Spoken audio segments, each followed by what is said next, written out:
Assalamualaikum warahmatullahi wabarakatuh. Bismillahirrahmanirrahim. Nahmaduka ya ghafur ya syakur. Masalli wa sallim barik ala sayyidina maulana Muhammadin wa ala alihi wa sahbihi asfa'in nama ba'du. Kita ini kayak orang bodoh.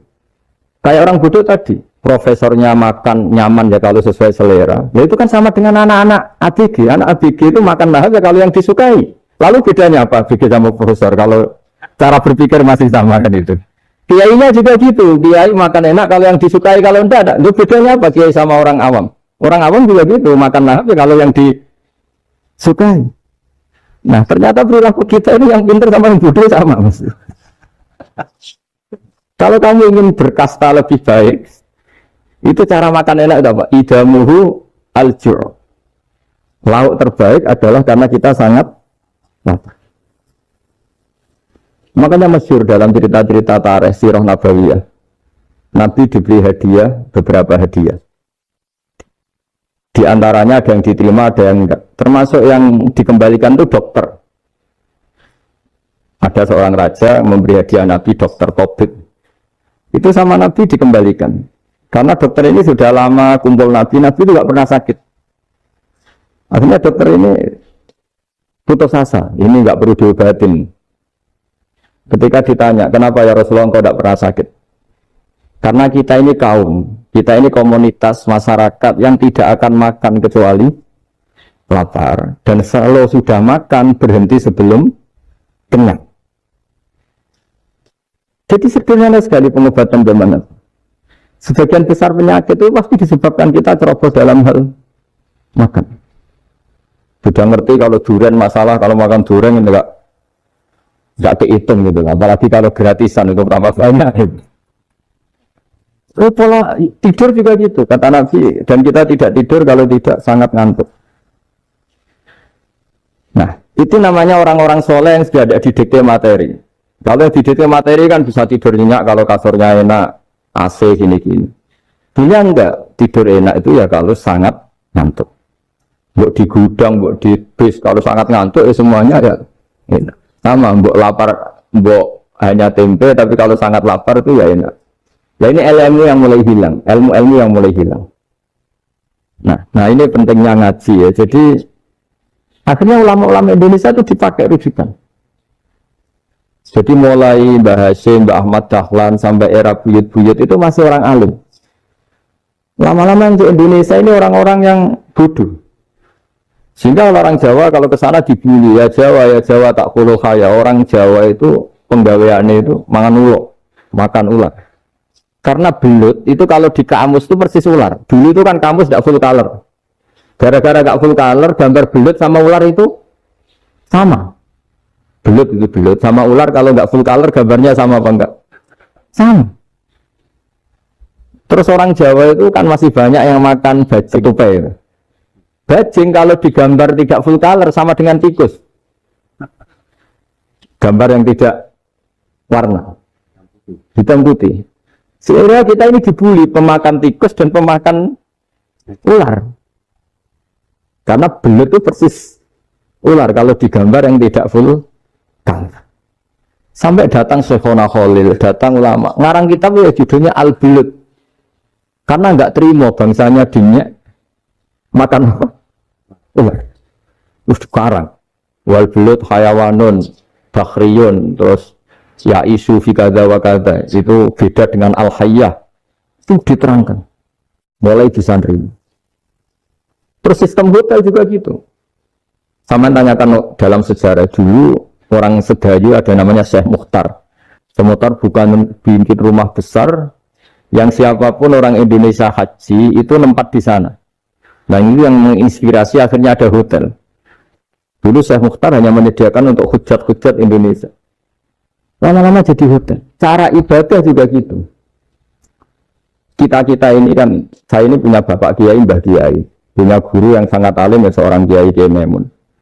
Itu dulu kita pengkaji ilmu. Itu tidak pernah tahu bedanya NU dan Muhammadiyah. Karena dulu Mbah Darwis itu, di Dahlan itu, dulu ngajinya bersama Mbah Hasyim ketika di Indonesia yang ngaji Mbah Soleh Darat. Mbah Soleh Darat itu dulu ngajinya sama buyut saya ke-6, namanya Mbah Soleh Asnawi, di Kudus. Mbah Soleh Darat itu Dulu alim-alimnya orang Jawa ya Mbah Soleh Darat, Soleh bin Umar. Tempatnya di Semarang, tapi beliau itu sebenarnya orang Jepara yang dekat Kudus. Setelah di Mekah, Mbah Hasyim ini mondoknya mulazimnya ke Syekh Mahfud Termas. Tapi sesekali ke Syekh Khotib Minangkabau. Nah yang Mbah Ahmad Dahlan lebih sering ke Syekh Khotib Minangkabau, sesekali ke Mbah Mahfud. Singkat cerita, karena Syekh Khotib Minangkabau sudah modern, terlibat organisasi dunia. Pas itu beliau pengagum Muhammad Abduh, pengagum Rasid Ridho. Sehingga bawaannya Mbah Dahlan itu lebih pergerakan, karena beliau lebih mengidolakan Syekh Khotib. Nah Syekh Khotib sendiri sebenarnya orang Minangkabau. Jadi beliau namanya Muhammad saja sebetulnya. Jadi menantunya orang Arab. Nah, itu dicibir mertuanya ini karena punya mantu orang Jawa, orang ndak Arab. Singkat cerita terus di mertuanya bilang gini, kamu jangan pernah bilang kalau orang Arab itu mansa kanal Arab, orang yang bertempat di Arab. Walakin man takallama bi arabiyyin fasihin, tapi orang bisa ngomong Arab secara fasih. Singkat cerita, kalau kamu tidak percaya, nanti suatu saat menantu saya kalau Jumatan, tidak usah kamu kasih tahu, langsung suruh jadi khotib. Tidak usah kamu kasih tahu, sarannya tidak usah kamu kasih tahu. Kalau sekarang kan enggak. Kalau dosen mau jadi khotib kan mengumpulkan materi dulu. Lucunya di antara materinya itu dari TV. Makanya jadi ribet kan khutbah sekarang. Kalau musim corona ya akan ngomong corona, musim apa ngomong apa. Jadi lagi-lagi didikte oleh media. Sebenarnya kalau ngomong kan sesuai kebutuhan umat, ini obatnya apa? Tapi enggak sesuai trending topik, itu kan kayak anak-anak gaul. Ya ini dokter kok gitu kan aneh. Singkat cerita si khotib ini enggak dikasih tahu, saya Muhammad tadi enggak dikasih tahu, langsung disuruh khutbah. Fatakallama bikalamin fasihin. Dia ngomong fasih sekali. Bahkan ngalah-ngalahi fasihnya orang Arab asli. Semenjak itu beliau dapat gelar Al-Khotib, orang yang cakap berpidato berkhutbah. Ya terus desa Khotib Al-Minangkabau. Jadi orang Indonesia itu luar biasa. Dulu yang namanya orang Indonesia di Arab Saudi itu dihormati sekali. Karena yang ke sana itu pasti ulama. Sudah alim di Indonesia ke sana, termasuk Mbah Ahmad Dahlan. Mbah Hasyim dulu karena sama-sama muridnya Mbah Soleh Darat. Lama-lama yang ke sana itu TKI-TKW itu mulai agak dibully. Dulu Syekh Nawawi di antara ijtihad yang dihormati itu beliau mengkritik nyuwun sewu orang yang kan orang biasanya normalnya kan muji orang mati syahid. Hebat orang mati syahid itu hebat gini. Oke, kita sepakat orang mati syahid itu hebat. Tapi kata Imam Nawawi dengan syarat niatnya itu li'ila'i kalimatillah dan itu bawaan takdir. Seorang lagi itu bawaan takdir, harus mati di medan perang. Tapi tidak boleh seseorang ini niat perang, tapi niatnya supaya syahid. Karena kalau begitu berarti dia berniat supaya menjadi maktulal kafir, orang yang dibunuh orang kafir. Kedua, dengan dia mati berarti pasukan Islam berkurang. Berarti dia ingin pasukan berkurang, hanya ambisinya dia ingin langsung ke surga. Misalnya pasukan orang Islam itu 10, orang kafir 10. Kalau kamu ingin syahid berarti mati 1 kan, tinggal 9 kan? Nah kalau yang seperti itu 10 kan mati semua. Gara-gara ingin syahid akhirnya perang rapati tenanan, benang mati, benang lebu. Kata Syekh Nawawi, ya enggak. Kalau kamu perang sama orang kafir ya niat menang. Dengan niat menang ini kamu ingin li'ila'i kalimatillah. Tapi kalau kamu ingin syahid berarti kamu menuruti keinginan nafsu kamu yang cepat masuk surga. Itu orang Arab kagumnya bukan main. Karena di mana-mana orang itu dinilai dari niatnya. Paham ini ya? Tapi perang loh ya, dalam kondisi perang, bukan teroris. Perang itu artinya orang kafir yang ingin bunuh kita, itu perang namanya apa? Perang. Dulu orang cerita syahid itu hanya pokoknya syahid itu hebat, pokoknya syahid itu hebat. Syahid di medan perang itu hebat, pokoknya syahid di medan perang hebat. Tapi ketika Syekh Nawawi memberi penjelasan ilmiah, jika kamu perang ingin cepat mati, ingin cepat syahid, artinya ini untuk pemenuhan diri kamu, karena kamu bayangkan langsung masuk surga. Kamu lupa bahwa dengan kamu dibunuh, kekuatan Islam berkurang. Akhirnya beliau memberi penjelasan, syahid itu bagus, itu sebagai takdir. Hanya takdir itu kita perang yang ingin menang, tapi takdirnya mati. Jangan dibalik, oleh perang rapati tenanan benang mati nang mlebu. Itu yang pertama, terus ulama yang pertama memberi penjelasan itu Syekh Nawawi. Akhirnya melahirkan kekaguman yang luar biasa dengan tafsir Munirnya ini. Terus beliau itu orang yang rileks kalau menjelaskan ilmu. Beliau juga guru-gurunya Mbah Hasyim, Mbah Guru sama Mbah Hasyim sama Mbah Ahmad Dahlan Syekh Nawawi. Jadi dulu yang alim di Arab itu ada Syekh Nawawi, ada Syekh Khotot Minangkabau, ada Syekh Bakir Jogja, ada Syekh Mahfud Termas. Itu orang Indonesia banyak sekali yang alim.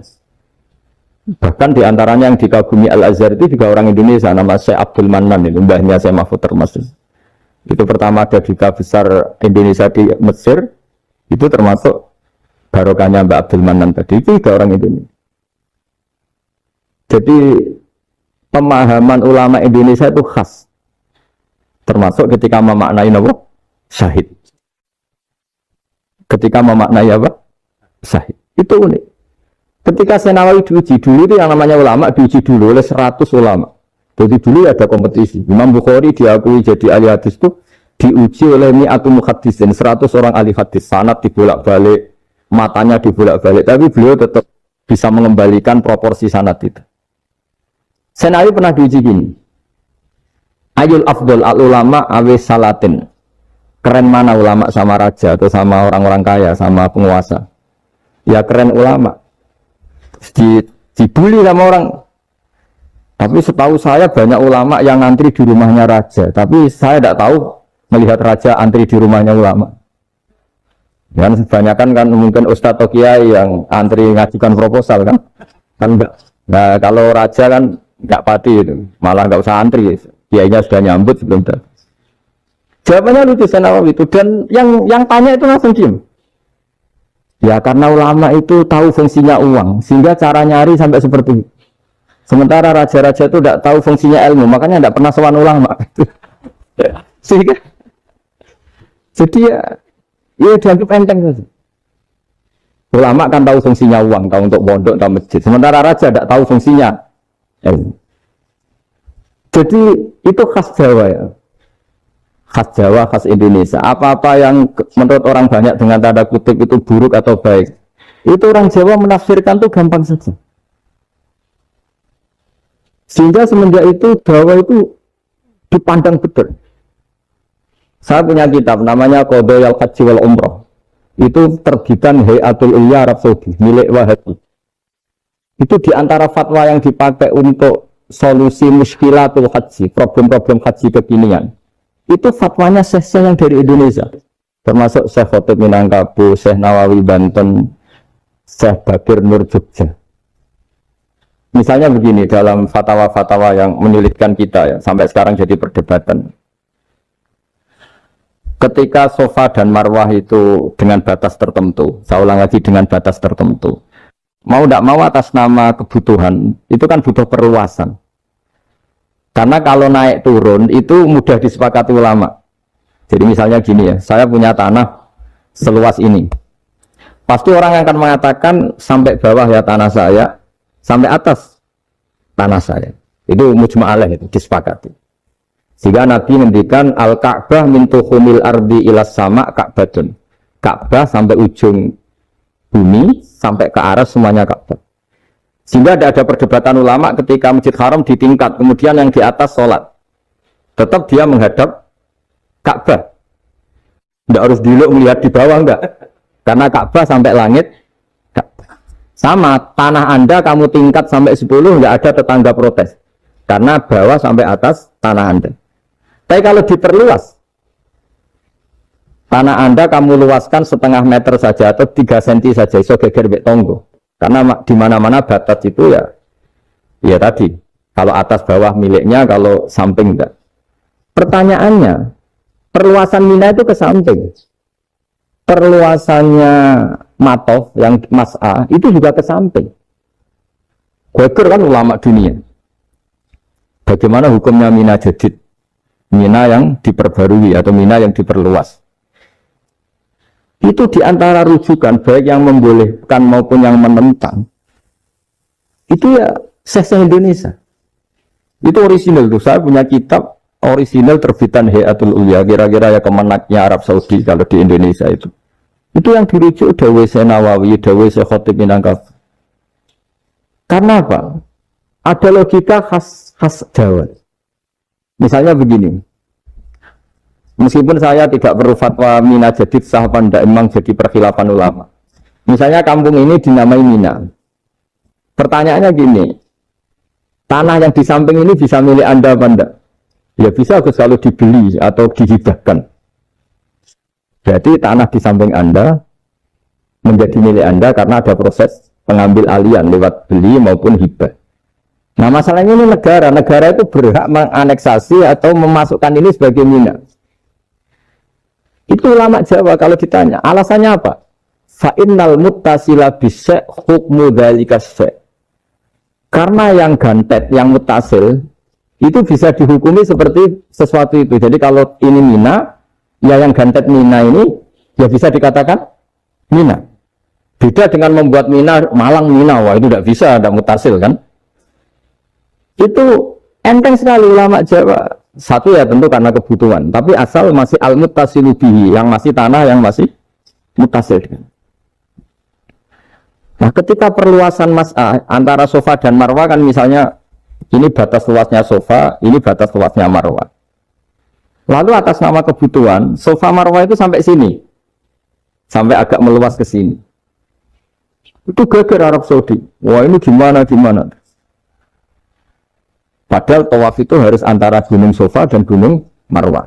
Sa'i itu ya. Tapi kalau istilah Quran memang tawaf sama-sama. Makanya apa? Inna sofa al-marwata min sa'airillah faman hajjal bita wi'atamaro fala junaha alaihi ayat tawafati. Nah, jadi kalau istilah sa'i di Quran itu masih tawaf.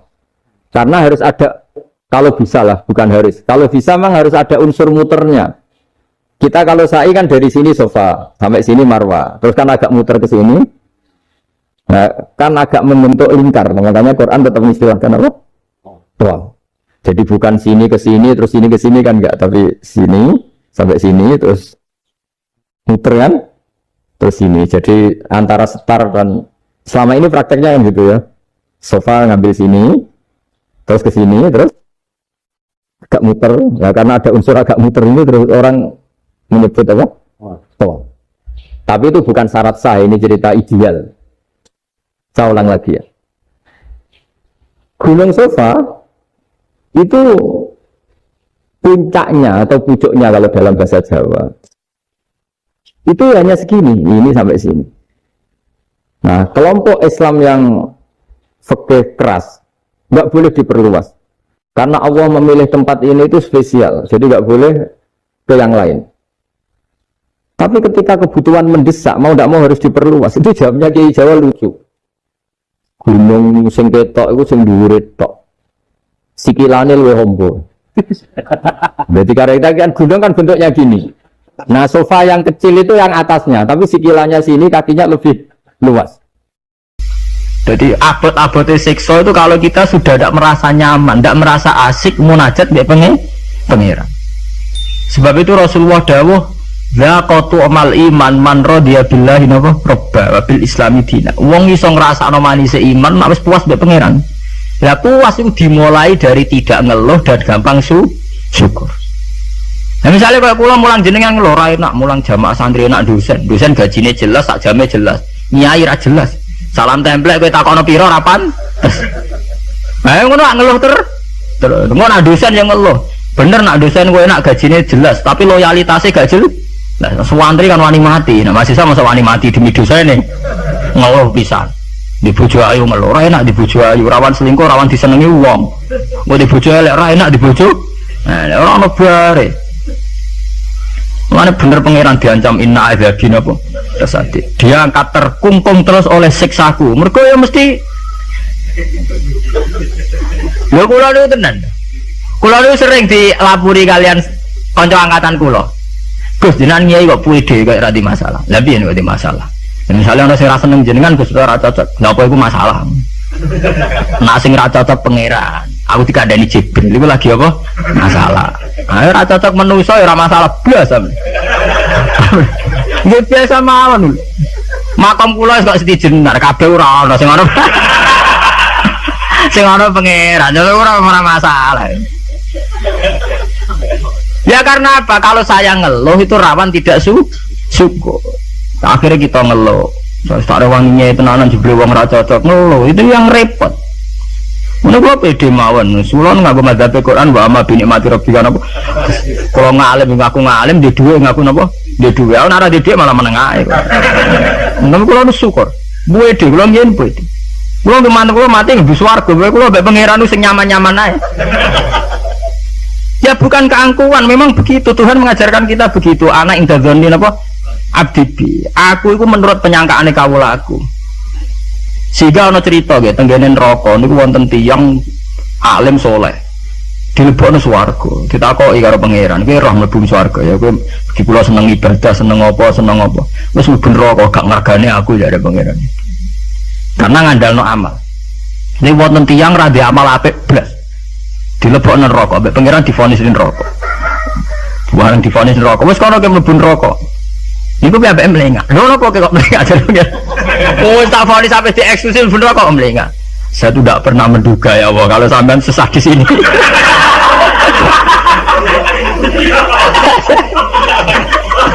Oh, mboten nate terbersit pikiran kula lak jenengan sesadis ini sejahat. Akhirnya pikiran dia wis di swarga. Pikiran kula niku. Lho kula nggih, zaman rong pati ngalim lagi ndelalah niku. Seneng kula ngoten. Kula nganti sakniki nyai nggih pede, jare wong cek kiai nom Jawa ora urusan kula.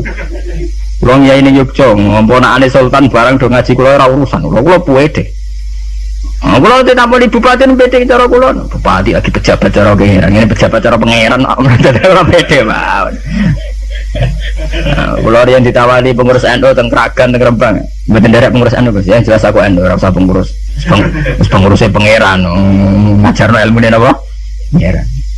Dalam kitab-kitab begitu tuh banyak sekali cerita betapa pentingnya husnudzon kepada Allah. Sampai itu tadi, ketika harus jelas-jelas ini vonis neraka melengak itu udah kecewa. Kecewa pangeran sing disangka ndak sesadis itu. Ma'adzun nubika ya Allah ila khairan. Saya itu tidak pernah ngira kalau jenengan akan langsung pangeran divonis swarga. Banyak cerita-cerita secara hadis qudsi begitu. Wonten tiyang sing ngregani posisine pangeran itu rata-rata masuk surga. Termasuk ceritane Kanjeng Nabi, ana rajulun min Bani Israil iku dilebokno swarga mergo wasiat, aku nak mati iku gerus ning bumi. Terus nek dadi abu sebarno ning laut. Ketika pangeran takok, lho kok nganti ngono asal usul iki? Asal kula sungkan mbek jenengan. Mergo ora tau ngamal apik. Lu mbek pangeran dilebokno swarga, ora gampang sungkan nganti ngono. Sungkan lho jenengan. Wong nafsiri mari wakhofata iku wedi, pas iku sungkan lho jenengan niku. Mboten nate ngamal apik napa? Sungkan lho jenengan. Pangeran dilebokno swarga. Anak idagani napa? Abdi. Sampai Abdul bin Mas'ud itu apa mati niku ngomong do nangis muni. Kowe ora usah nangis ya aku mesti mlebu swarga. Ketika ditanya kenapa sampean pede begitu? Waqat qala Rasul la yamutan ahadukum illa wa huwa yusinu dzanna billah. Aja geman kowe iku mati kecuali dalam keadaan husnudzan baik bener. Kita harus yakin kalau dengan Allah itu baik-baik saja. Gunanya apa kita diajari bidina maca bismillahirrahmanirrahim. Nah ngono ki Qur'ane genti ya bismillah sadidi ikop ta apa. Itu kan ngapain dari dulu setiap ayat diwarai bismillahirrahmanirrahim. Rahman ya Rahman, Rahim ya Rahim. Artinya akeh welas, ora akeh siksa. Kulo nambah santri-santri sing ngelung tak dek. Lah aku model kiai ngono lho apa kowe ada ngaji Ar-Rahman Ar-Rahim. Menisane bismillah ganti bismillah sadidil iqab, bismillah sariil hisab. Nah, kulo sering ditakoki. Lah jenengan apa rawat disalah? Ya ora, rawat biasa. Ora repot. Salah ibuan pangeran ben nyepura. Kewonten cerita tentang hikam nih. Ini cerita tentang hikam. Nasi bodoh ini buatin gula berarti hikam sih bodoh nih buatin gula. Wonten wali donga teng multazam. Multazam mak tempat mustajab. Nah, karena dia wali masa donga juk duit ya ora pantes. Wali kok njaluk apa? Duit. Njaluk dunya. Dungane ya Allah, saya hanya minta satu hal. Gini ku kula slametno saking durakane jenengan. Dadi sak urip-urip kula mboten nate maksiat teng. Jawabe pangeran antik. Lah nek ngono sifat ghafur ku ora nganggur.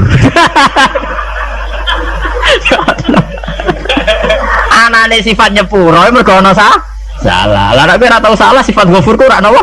Nah. Ya kita manfaatkan. Jabe pangeran fa'ina adau ghufrani terus sifat ghafur ku tak ada kok. Endi? Jadi kita harus begitu, harus sunudon. Kita taat, kita tetap menjauhi zina, menjauhi maksiat. Kita taat, tapi karena sungkan bukan karena takut pangeran koyo Hitler nak salah sithik nyiksa, nak salah sithik nendang pun ndak. Kita ndak maksiat itu bukan karena takut Tuhan dengan artian bahwa Tuhan itu seneng nyoal, seneng kecangkeman, seneng ribet tuh ndak. Kita menghormati Tuhan sebagai posisi itu Tuhan. Jadi kita takwa krana ngormati posisine pangeran, bukan karena kita takut pangeran kecangkeman. Senengane kok KPK sithik-sithik audit, ndak usah begitu. Kita itu asik dengan Tuhan itu karena mergani posisi pangeran. Kalau wani sumpah, saya itu bayangkan andekan nyolong utawa zina. Andekan itu sing tak wedeni mboten dosane zina atau nyolong. Kula nu wedi terus gak nyaman kumpul pangeran itu saja. Anzia halawatan apa? Ya Allah, saya ini takut kalau saya maksiat kemudian di hati saya sudah merasa tidak asik dengan engkau, dengan jenengan. Jadi kula niku nak melihat maksiat itu ya kayak saya itu ya begitu Bang. Kula nu anggere ape ngeluh utawi ape maksiat tak wedeni namung setunggal. Ya Allah, jangan-jangan saya ini sudah tidak bisa asik dengan jenengan. Kula nu setuju nggih mazhab-mazhab isek yang kayak di Hikam, kayak di Ihya, di Juz 3 itu ada Kitabul Iski. Isek sayang dengan Tuhan itu harus kita kembangkan. Wonten ulama ini ulama sufi sange senenge pangeran ngeten nak dalu. Niku pepak-pepok piyambak, tapi kula setuju mazhab. Ya dene ora wiridan mboten, mara gunung. Boleh watu sing gede. Lha iki tenan niku, mboten guyon. Kadang-kadang wis ngadeg omongan pepak-pepok, tapi wali dene. Dadi wali mergo pepak-pepok. Kalau ada agar tangis setengah apa tuh geng ngopi, gitu kok kopi sing larang, jenis kafe pokoknya sing larang. Ya gerbang ini geng ngopi, kalau jarang tahajud geng ngopi, ya asik be pangeran. Badan itu ya sholat tak kadare impun dan loh. Kalau ini dua dalil, karena inti daripada munajat itu adalah atadzal billah, wa ta'annus billah, al istiqnas billah, wa nyaman dengan Tuhan. Seorang sufi itu kalau dia itu boleh watu sing gede terus ngadeg. Aina mulukul ardi fi hadhil ladza, ndi enak dadi raja. Dekne ku janggal, ono jare raja kok enak numpak Mercy, presiden kok enak numpak Mercy, mungkin bupati enak dadi wong sugih. Mergo kowe ora tau ngrasakno enake dadi wong mukmin nek mati penge. Mestine kowe pede enake dadi wong mukmin. Enake nyaman mbek pangeran. Sampe delok teng ngene kitab-kitab kados teng taklim mutalim sekalipun ono cerita aina mulukul ardi fi hadhil ladza. Endi raja-raja enake ning ndi dadi raja, enake ning ndi dadi wong sugih.